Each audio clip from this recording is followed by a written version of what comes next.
ekyo alaba Kingdom TV KTV nkamusizaako olunaku olwaleero nga bulijjo nze bwe munkazibwe ikijjumanye program eno tusima buziba mu nsonga ez'amateeka oyinza okuba nga bapulido balengera ku TV abamu ng'owulira bawulire abamu n'okubba baakubba nze mbaleeta wano naye pulido atayagala nnyo kumubuuza bibuuzo naye nze mbabuuza njagala kukulisa abava okukola mwebale kubanga mukola kola ate kola nnyo kirogamba abantu bange gye nkolera yonna nti kibi nnyo okukola omulimu ogumu bana abakugobya ogiye kimanya nti bikola omulimu ogumu kola emirimu mingi aye giwa ekitiibwa naffe tukola tekigaana puliida kuva mu kooti n'ogera n'olima kabeji tekigaana ripoota kuva mu field n'ogera n'osika chipusi ekiro kola nnyo ate biri omulimu gwo bingi bigenda mu maaso mu ggwanga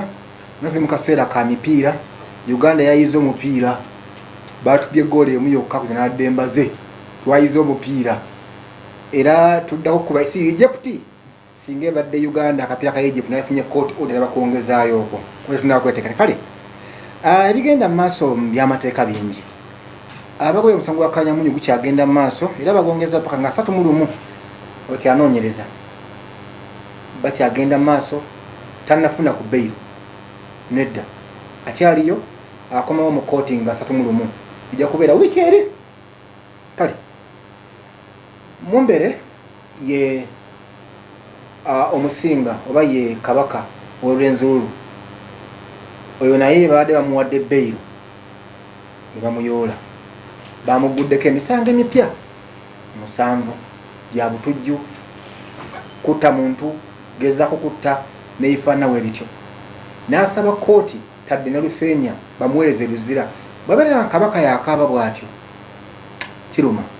naye njakuwa gavumenti oba poliisi amagezi bwebanga omuntu badde bamuwadde beyiro mukwatireko ewalala si mu kooti puliida bakiwa bakodda kiba kimalamu ekooti ekitiibwa singa omulamuzi abanga agabye beyiro aye n'okuwata gwagiwaddeawo waali wennyini kubanga tugamba nti courts have to be a temple of justice naye okwatirawo omuntu awo kijja kunyuma nnyo kale ndowooza neeno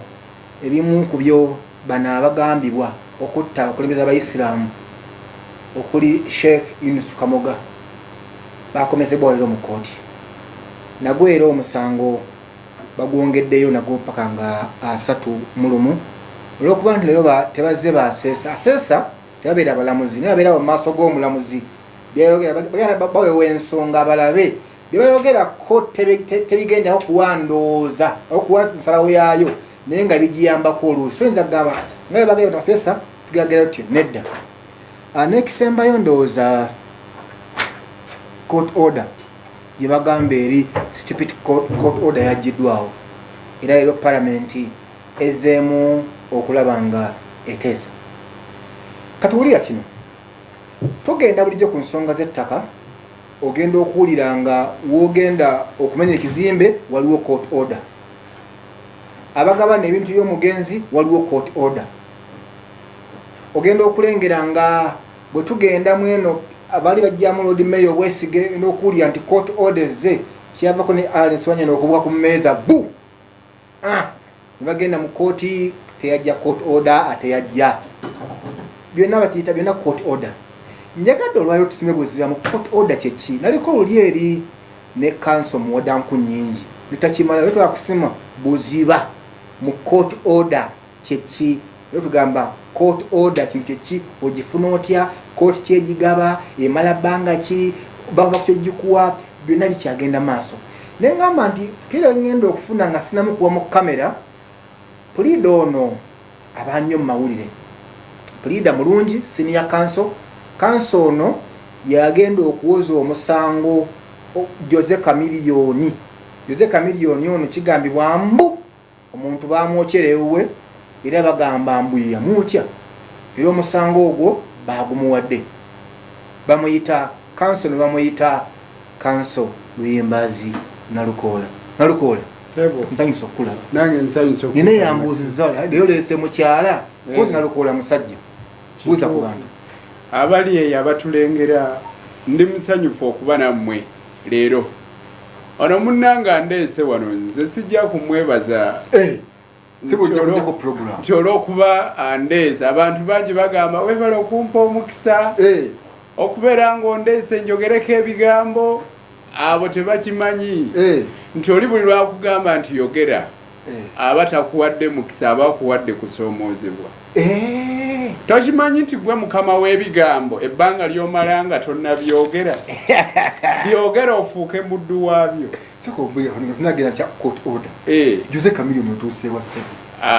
nsonga eyo okusooka kwabyotenayingira kooti naye nga ssaabawaabi wa gavumenti yakyalina omupiira muki mu ngalo naye ffe twamusaba kuba tuli balooya atuwerako tusukka 10 ojja kwegatta mu kasitakira yanti waffe anaakuwa ebiragiro kakati ffe tumusaba abeere nga agenda addemu okulaba nga kese n'aginyweza kuba abagisookako bagivuyavuya abapoliisi naye tekirina mutawaana kuddayo ku gurawundi kugatta bujulizi kuba bali tebakola mulimu gwabwe okimanyi nti Patrice Lumumba bamutta mu January wa 1961 naye oluvannyuma lw'emyaka 40 kyazuulwa abamutta nti ba CIA n'abalala nabwekito oli Karamagi yattibwa mu 2010 wano jjo ly'abalamu siri ku mpewo kyama kyaffe kinandiko mu kyama tebatulaba singa kamiliyoni agamba kwatibwa obukadde 2 kyaleeta client ewange oyo n'abalala kubanga ate gwe looya bamugulanga anoonya akasaati obukadde 2 leka naawe gwe obukadde 2 oziyita sente olowooza wano waliwo abavubuka abazze bazifunanga baziryamu sumbuusa n'ebiceperi baliwo era ne baddamu ne batambula ku luguudo ng'obwavu bubalya tubireke Alabake TV ono ye senior counsel Luyembaazi Nalukoola ono mwanizi wa ddembe lya buntu aina Nalukoola Kakeeto Advocates and Solicitors bawoze emisango egy'amaanyi ekitera singa okyegendereza Nalukoola abadde nnyo mu bintu eddembe ly'obuntu kati counsel Nalukoola kyeki court order court order nzikiriza nsooke njogere ku Lunyaanyimbe yugira it is a formal expression of a civil court's decision. Yes. Singa court ewoze emisango egy'engassi ebeera ekoze ensalawo yaayo ensala eyo esobola okukolebwa mu bufunzefunze n'ojjamu ekiragiro mu bumpimpi ne kibeera nga kyekyo ekisaliddwawo kooti kyetuyita naye nga kitegeerekeka bulungi kitekwa okuba nga kitongole nga kiri fomo nga sigamba nti no oli ayogere bwogezi orale nti omulamuzi yagambye bw'ati ekyo tosobola kiwulira gwe yabadde ku kyalo ate abadde wa mulamuzi naye ekiragiro ekyo kijja kiwandiike ng'omulamuzi akitaddeko omukono nti eno yensala mu bufunze ensala bweti bwegamba ng'omulamuzi bw'anagamba nabwekityo oluvannyuma lw'okuwulira obujulizi bwonna bino byenzudde ennyumba kituufu ya gundi era ono agirimu agiveemu era ono asingiddwa omusango asasule ensaasaanya kituyita kosi oda eyo esobola okubeera nga yenkomeredde ng'ezze oluvannyuma lw'okuwulira omusango oba ng'ezze olw'okusaba okubaddewo wakati ngo n'omusango tegunnaba kuggwa kuwulira oba nga gwakawaabibwa kugamba waliwo oda za biti ebiwerako waliwo kye tuyita interrogatory kamene biwandiika ekyo nga kiwanvu interlocutory eyo ebeera katugambe omuntu awaabye omusango gwe naye omusango tegunnatandika kuwulirwa naye ate atidde nti omusango we gunaawulirwa gugwe ekyo kyawawaabirako kinaaba kiweddewo olina ennyumba ya mwamba jjajjaawo ye yagikulekera omusajja naggaga aleese kino kimajegere kigisaanyeewo kiri wali eri babitadde ku mulirwano binaatera okujja naye n'ogamba kampaabe mangu naye ate jjukira omusango guyinza okuwulirwa emyaka 4 oba 5 oba 10 kakati weebuuza biri biweetiye bigenda kulinda ebbanga eryo kati kyova osaba omulamuzi omusango nga tegunnaba kuwulirwa yadde okutandikwako asooka akuwulire awa ekiragiro ekyekiseera biweetiye bireme kujja naye ate n'ekiragiro ekyekiseera kiyinza okuba nga tekigenda kukuweebwa mangu kakati ate awo n'osaba ekiragiro ate ekisinga okuba ekyamangu ennyo kyekiti ekyo kakati guli omusango omulamba gwe twandiyise suuti owalopya omusango naye ate n'ojja osaba ekiragiro kye bayita temporary injunction ekiragiro ekyekiseera naye ate ekyo ekyekiseera kyo kiwanvuko okusinga ate kye tuyita interim order. Lindako eriyo temporary injunction yes ne interim order njawulo eriwaawo kakati temporary injunction yamangu naye ate si yamangu nnyo nga interim. Emala bbanga ki? Temporary omulamuzi alina obuyinza mu kuwa obudde okusinziira ku mbeera y'omusango gwe mulimu naye ate interim ne guidelines ezakajjakulirwa naddala mulamuzi akulire ebyettaka high court division ey'ettaka Justice Bashayija yakamala okuyisa guidelines ng'agamba nti interim order bw'eba eweereddwa ekoma ku lunaku olwo omulamuzi w'abanga agenda okuwulira okusaba kwa temporary injunction. Kadde mwako bwe baba bawadde ekiragiro ekyekiseera kye tuyita interim order ekoma ekiragiro ekyo kikoma omulamuzi olunaku lwawulira okusaba kuli main okuvaamu interim naye kanyinyonyola atulengera eyo tukitwale nti bw'oloopa omusango oba oyagala bakukoleko operation bakutwala okujjanjaba okwenkomeredde mu India katugeze naye tebasobola kutwala India enkya wabula basobola okutwala mu bbanga lya myezi 6 kati ne ogamba ye omulwadde anaabeererawo ku ki panado emyezi 6 weginatuukira kati ne bagamba naye nga tetunnamutwala India waliwo omusawo emulago gy'abaagira ng'agenda ng'amujjanjaba amuwa obujjanjabi obw'ekiseera nga kya kiseera kati ekyo okumutwala India kyekyenkomerere kitwale nti yempaaba yennamba naye okumutwala ew'omusawo emulago kyekyekiseera kitwale nti ye temporary injunction naye ate nga tonnamutwala mulago enkya kati ali mu nnyumba asinda mumukoze mutya anaazuukuka atya anaasula atya kati kyemuva mugende ewa Nansi awo kumpi awo agira abawa obujjanjabi obw'empolampola obusookerwako oba abawe panado nga bw'ogambye paka lwe banaakutuusa enkya emulago kale nabwe ekityo omulamuzi asobola okuwa ekiragiro ekyekiseera ekyo tuyita interim emirundi egisinga bw'oba ogenze mu high court registrar asobola okuwulira okusaba kwo kati lindako bw'okyadda ku ekyo kino ekyaffe ekyavudde ew'omulamuzi gwe sigenda kwogera akulira court of appeal era constitutional court eyo naye yabadde interim nti kyebategeera baffe eyo naye yabadde order kyabadde kiragiro naye eyo constitutional court jjukira abantu bangi bagamba nti eyo bajulirayo bujulizi naye ate constitutional court etuuka nefuuka manya court of appeal etuuka nefuuka constitutional court netaputa ssemateeka eyo yengeri yokka gyesobola okubeera ng'ewulira omusango nga kuzze butereevu era naye omala kuteekayo kyetuyita omala kuteekayo kyetuyita constitutional petition ng'olina ensonga ekwata ku ssemateeka gy'oyagala etaputwe ng'omanyi ebintu bino kakati nasoma nnyo nasomereyo Makerere mu ssomero ly'amateeka kakati sakwise kwewaana munange wekiba yengeri gy'osobola okuinspiringamu abantu Abamerika bagamba bw'oba omanyi okwefuuyira omulere gwefuuyire Abangereza bagamba wefuuyira mulere kakati bw'oteekayo constitutional petition era naye osobola okusaba temporary injunction ekiragiro ekyekiseera ate era nayo osobola okusaba interim order nga ya kiseera kitono nnyo era omulamuzi kati otunuuliramu eyo ebadde yogerwako eyali egaana setteeserezo okubaganya ebirowoozo legisera ekyokwafala kati yawulirwa omulamuzi omu okusaba kwawulirwa omulamuzi omu n'abeera ng'agamba kirabika waliwo ekisiriira ekampe mangu ekiragiro kino kati